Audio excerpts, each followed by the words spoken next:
Week 3 NFL recap, the 1 o'clock games. I think it's safe to say it did not go as I expected. Let's get into it. To make this worse, my mic wasn't on, so I had to re-record this. All right, let's get into it. Denver Broncos head to Tampa to play the Buccaneers. Buccaneers were 6.5-point favorites. Did not cover, not even close. Lost the game 26-7. My gosh. Let's get into it. Starting off with the losers, my Tampa Bay Buccaneers. This one was rough. Baker Mayfield had a bad game. Only threw for 163 yards, 1 touchdown, 1 pick. My man got sacked 7 times. That's a lot. Tough game. Let's move on to the running backs. Rachaad White had an absolutely terrible game. 6 carries for 17 yards. Ugh. I know we were down, but dang. He did end up getting 5 receptions for 18 yards, so that helped a bit in PPR, but all around, bad. Bucky Irving is getting more and more involved. 9 carries for 70 yards. Kid looked good, not gonna lie. Kid looked good. 7.8 yards a carry. On to the receivers. Chris Godwin led the way, 6 receptions for 53 yards and a touchdown. That was a nice little touchdown catch he had too. Only points the Bucs scored. No field goals, no rushing touchdowns, just this 1 touchdown. Cade Otton got involved, 7 receptions for 47 yards. My man Mike Evans was held to 2 receptions for 17 yards. That's that Pat Surtain treatment right there. Pat Surtain, highest paid cornerback in the league, earning his money. Doing work against the number 1 receivers. I mean, he's really good. Disappointing outing for my Bucs. Still 2-1, so not too upset about that. Saints lost today as well. We'll get to that in a bit, but that was helpful for the division. Let's talk about those winners. Bo Nix was not great in the air, only throwing for 216 yards, but looked pretty good on the ground. 9 carries for 47 yards and a touchdown. You like that. My Bucs didn't sack him 1 time. What? Moving on to the running backs. Javonte Williams was terrible. 5 for 12 yards, and he lost a fumble. He did have 4 receptions for 29 yards, but for fantasy, that's not saving your day, dog. But that's still pretty ho-hum from a running back. Tyler Batty, am I saying that right? 9 carries for 70 yards. Nice. He did have a 43-yard run, which made up most of that, but 70 yards on the ground against the Bucs, pretty good. Jaleel McLaughlin got the touchdown for the running backs. And in the receiving game, Courtland Sutton had life. 7 receptions for 68 yards. Nice to see him back involved. He was a touchdown merchant last year. I don't see that being where he gets his bread and butter this year, but 11 targets is good. You're gonna need your quarterback to throw a touchdown at some point. 3 games in, Bo Nix has not thrown a single touchdown. 3 games in, still managed to beat my Bucs. I also suggested to start this defense against a rookie on the road, traveling cross country. Didn't matter at all. Torched us. It's still early. Still 2-1. Probably gonna be tied for the division leader. We'll take that. On to the next game. Packers at Titans. Titans were 2.5-point favorites. Packers ran away with it, 30-14. Let's start with the losers, the Tennessee Titans. Will Levis, not great. He threw 260 for 2 touchdowns, but also had 2 picks and a fumble. This man's got turnover issues, but nobody was starting him, so let's keep it moving. Tony Pollard, a huge swing and a miss by me on this one. I thought he would be involved. 6 carries for 14 yards. He did get 3 receptions in the passing game, but man, oh man, was that a miss. Looks like the Titans were sleeping on him too. Tajay Spears did nothing in the running game, but in the passing game, he was pretty solid. 4 for 54, love to see that, but he only rushed for 2 for 7. Calvin Ridley was absolutely terrible in this game. He went 1 for 9. That really hurt. It turned out to be a D-Hop kind of day. 6 for 73 and a touchdown, and that touchdown was a man touchdown. Got in there. But that's it for the losers. Let's move on to the winners. The Green Bay Packers got themselves a nice win here. And Malik Willis had himself a day. Only threw for 200 yards and a touchdown, but they're not going to ask him to throw it a bunch. That man was running it though. 6 for 73 and a touchdown. That didn't calculate. I did not have that in my calculations for this next guy. Josh Jacobs, no. Jacobs had 14 carries for 43 yards. He was splitting carries almost down the middle with Emmanuel Wilson. I thought Emmanuel Wilson would get involved. I wasn't expecting him to get 12 carries. That's going to be something to watch out for. Speaking of Wilson, he also went 2 for 35 and a touchdown in the air. He might be a waiver wire grab, especially if something happened to Josh Jacobs. He might be that dude. Christian Watson only had 2 receptions, but it went for 67 yards. Meh. Jordan Reed went 4 for 50, which is pretty good. He also added 19 yards on the ground. And that's basically all we need to talk about for this game. Moving on. And this is where it starts getting bad for Pick'em. 1 o'clock slate did not go well for me. Well, let's get it. Giants at Browns. Browns were 6.5-point favorites, and they lost. Giants won 21-15 in an ugly one. Let's get into it. Starting off with the Cleveland Browns, the losers. Deshaun Watson threw for less than 200 yards. He did throw 2 touchdowns, so I'll give him credit for that. He got sacked 8 times. Sacked 8 times, 2 fumbles. Rough day for him. But you're not starting Deshaun Watson. Let's keep it moving. Jerome Ford, another miss by me, only had 10 carries for 37 yards. He was on my sleeper list this week.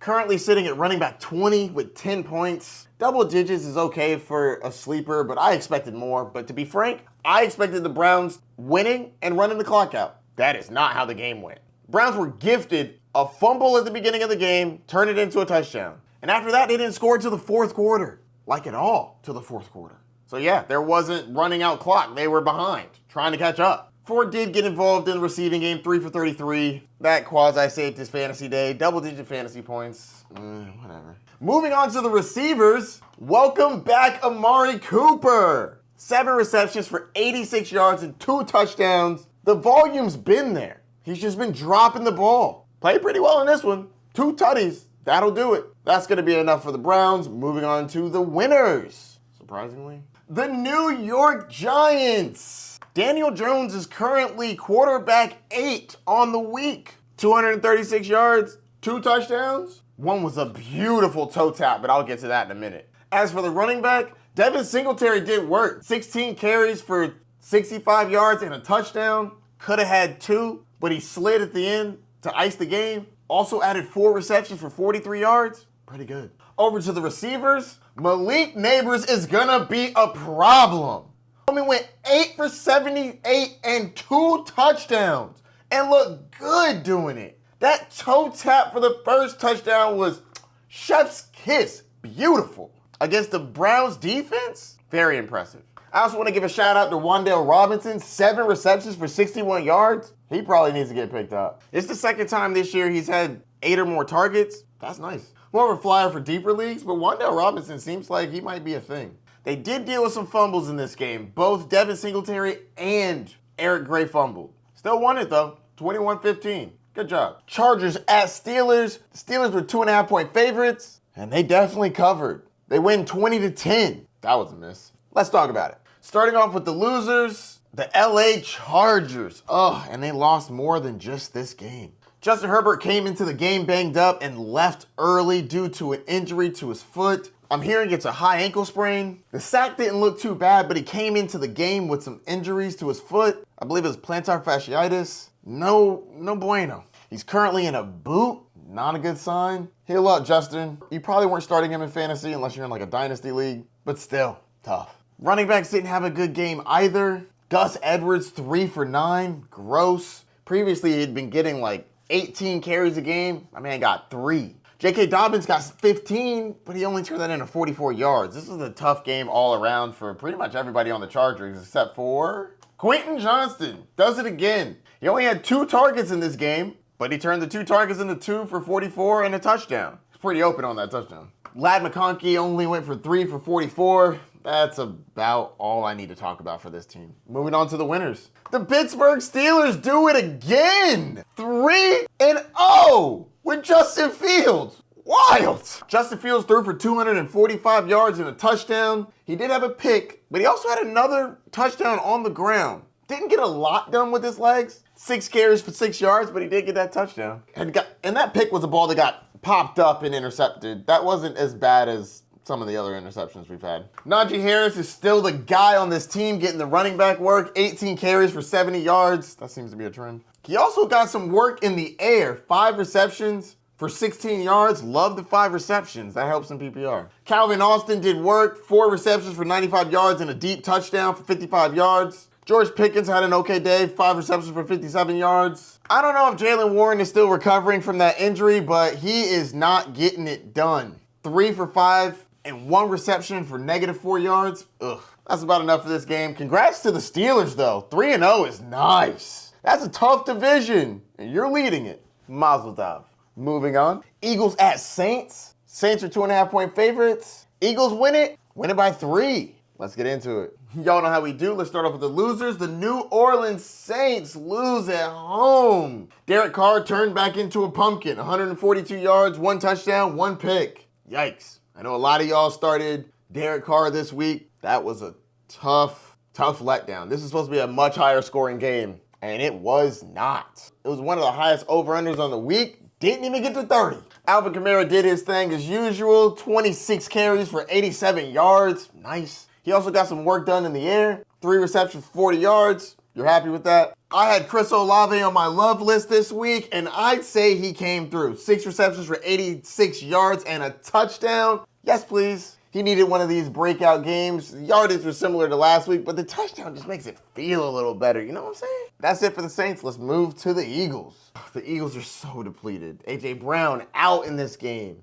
Devonta Smith got knocked out in this game. We'll talk about that in a minute. Jalen Hurts threw for over 300 yards, no touchdowns, and he threw a bad pick. That one was unfortunate. He got 25 yards on the ground, but without any touchdowns, your fantasy output is going to be limited. Oh, yeah, and Hurts had a bad fumble, too. You got to be more protective of the ball, dog. Saquon Barkley popped off. 147 yards on the ground. 2 touchdowns. Let's go. Saquon also had 4 receptions, only for 9 yards, but 4 receptions. That helps. Moving over to the receivers. Dallas Goedert has come back to life. What in the world was that? 10 receptions for 170 yards? Are you kidding me? Wild. Wild.